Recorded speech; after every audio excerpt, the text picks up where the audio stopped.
Welcome to another video on FE Builds. We are continuing on our build of the Traxxas Trx4m. As you know, we did a lot to it.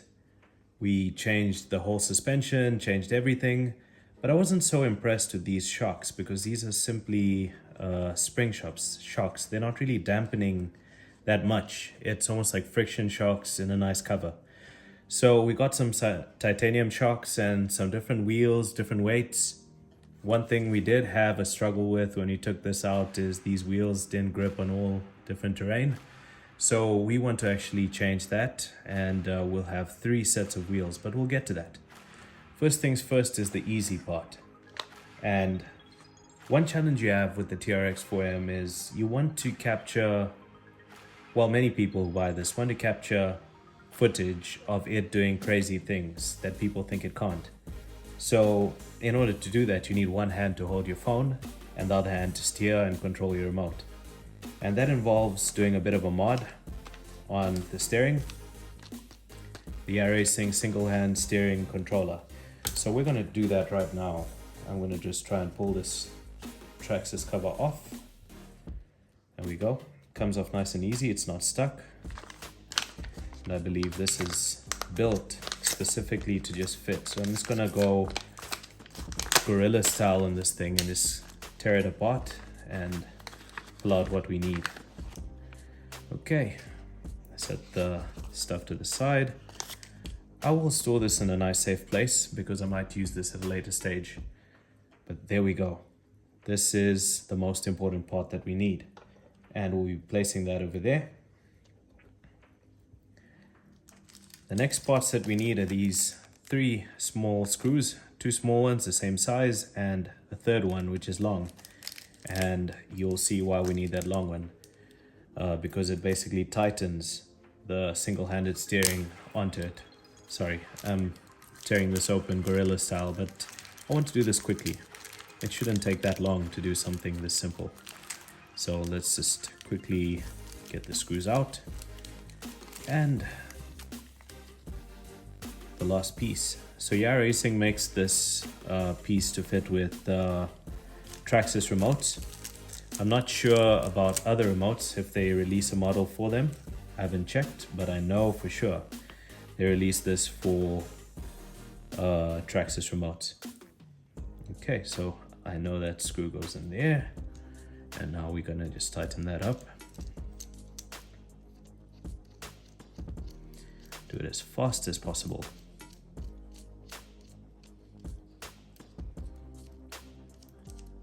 This is the top piece, which will form the part through which you tighten and release and change the positioning of that ring around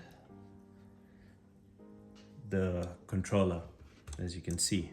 So right now it's loose and it's moving, but when I put this in and I tighten it, it'll actually clamp down on the actual steering wheel. You see, and now I can actually steer with one hand, but I'm not yet done. I haven't tightened it. I need to set it so that I can actually steer with one hand on this side. But in order to do that, I need to put the last piece on. And this is this piece over here. Now, I don't think this would need Loctite on it. It's not that much of a hectic piece or part. And obviously you want the nice iRacing side to face up. And I just want to hold the remote and see where my thumb sits over here, so I can know. Okay, so I need to put it facing out and not inwards. Inwards would be a bit uncomfortable, so I have to put it outwards. Okay, great. Now that that's done, let's do the next part. That involves just putting these screws in.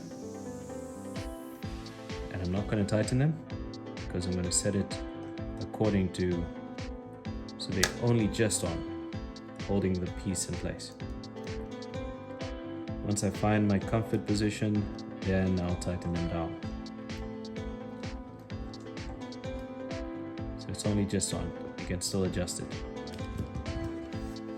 Now, what I want to do is first play around with this wheel over here and see if with one hand I can turn fully to one side and fully to the other. No, it needs to go down a bit more.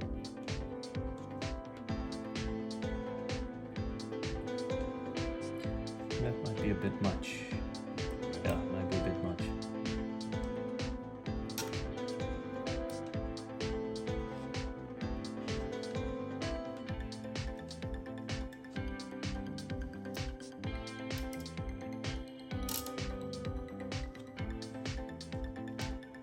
Okay.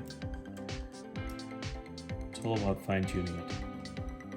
Pull it down slightly. Tighten it. Let's see if I can turn that way, turn the other way. I move it down just a bit more, just a tad bit more. Okay.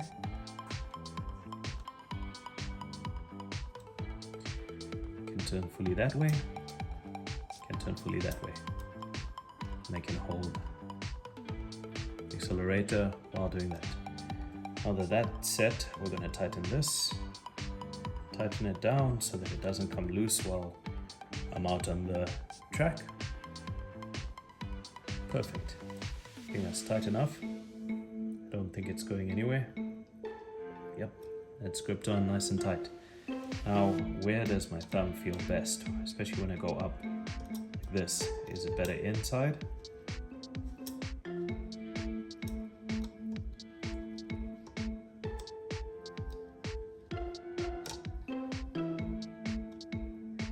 Somewhere there should be good. So now I'm going to just tighten that in place.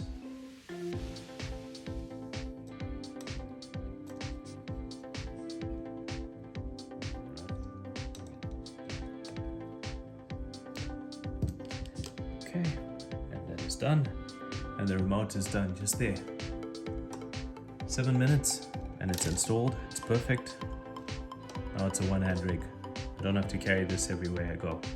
I can actually hold my phone and control, record my phone or my camera or whatever I want to use, record, and then also control the car.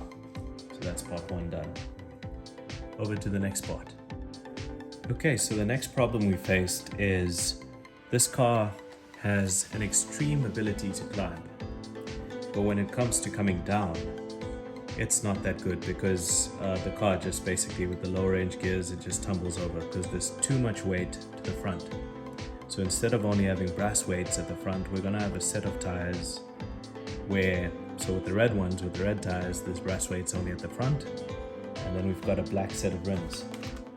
You can just find them over there, where we'll have brass weights all around.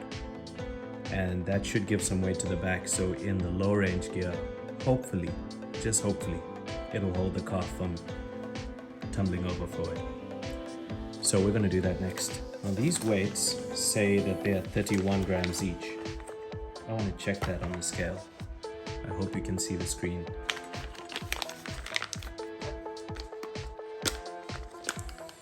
Yep, I'm going to use this tool as it's not supposed to be used.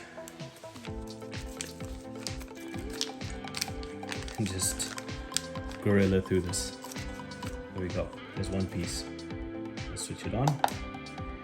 And now it's either that the scale is wrong or they're not 31 grams. So let's just see that right in the center. 31 grams on the dot. I don't know if you can see that.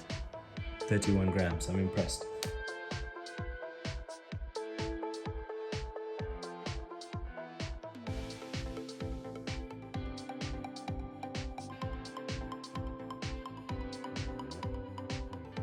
Okay, so all four wheels are done.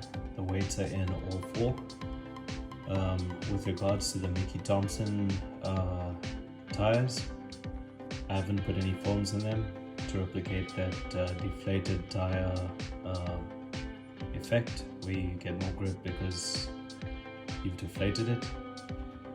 With the BFGs, there's only weights in the two front tires, no weights at the back. So when I put the black tires on, it's weights all around. When I put the red tires on, it's only weights at the front. Now, I just want to do a flex test because the shocks that we put in, we were of the impression that they are good shocks. And, you know, I actually realized that these are just friction shocks and they're sticking. So that's about the maximum flex we're getting with them. So we've got some new shocks over here. I believe these are oil-filled shocks. Let's put them over here quickly. They seem like the same shocks that Endura uses. And these are oil-filled shocks. As you can see, it's not returning just yet. It's got a nice thick oil in it. Just to get a quick measurement once more. Let me lift it up.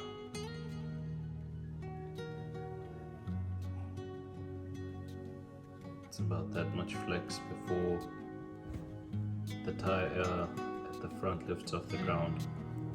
If we lift up the front, how much flex do we get? There we go. Okay, let's put the new shocks in.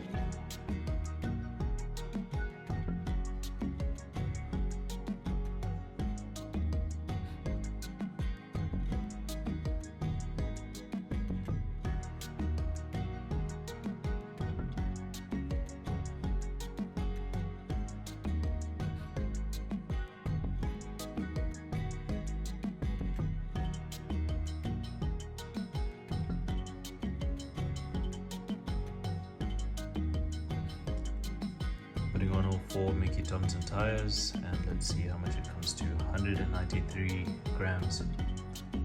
Okay.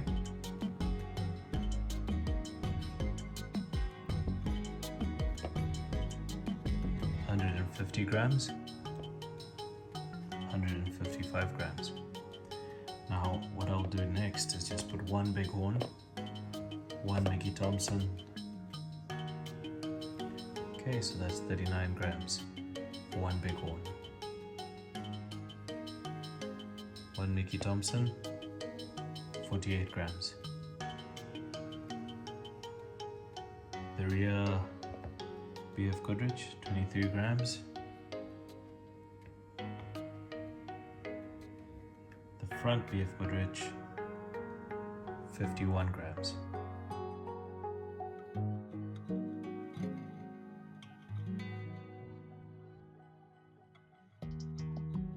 Okay, so just to wrap up the conversion, heavier wheels all around, and we've changed the titanium shocks. Let's see how much flex we're getting. Before the one lifts off the ground. Okay, at the back, it's that much. It's definitely more. It's about an inch. It's definitely more than it was with the other shocks. The only problem is they're very tight. They've got a very thick oil in them. See at the front, how much flex are we getting? It's also about an inch.